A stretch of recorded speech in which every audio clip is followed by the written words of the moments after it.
Good day again, my friends. This is Embra Jackson, Senior Pastor, First United Methodist Church here in Tupelo. We continue our devotion series on the cross.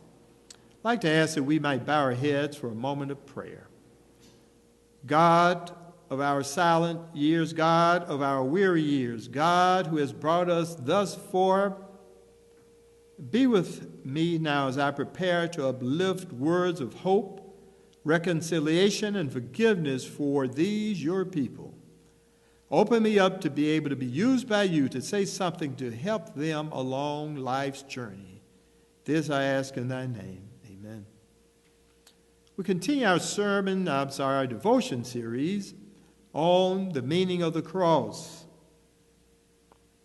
I'd like to begin today by reading from Matthew, the 18th chapter, the 24th verse.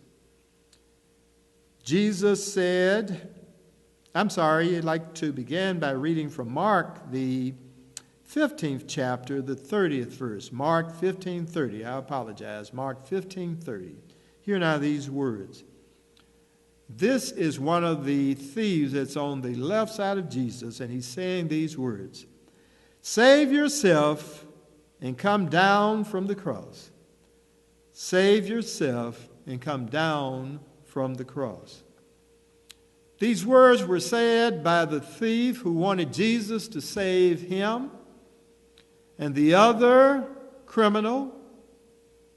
And so he began to mock Jesus. If you are the Son of God, save yourself and us also. And began to cry out with a loud voice, questioning who Jesus was. You heard the story, I'm sure, many times, how the thief on the right said, have you no respecter of person? Can you not tell that this is truly the Messiah? And then he cried out, the one on the right, remember me when you come into your kingdom. But the one on the left kept edging Jesus on, and he kept talking and trying to humiliate Jesus as Jesus hung on the cross. Jesus did not rebuke him. He did not say anything to him at all. And perhaps that is what we ought to do when we are faced with difficulties of life. When we are faced with challenges, when people want to challenge us and to do harm to us, perhaps every now and then it might be good not to say anything at all. For I believe that Jesus serves as our model and as our example. Even when he was being heckled by this gentleman, he chose a higher ground, he chose a higher moral ground, and he chose not to retaliate, even though we know he could have. Will you promise today? Will you make a vow today that even when people mistreat you, even when people say all sorts of bad about you, will you do all that you can to forgive them?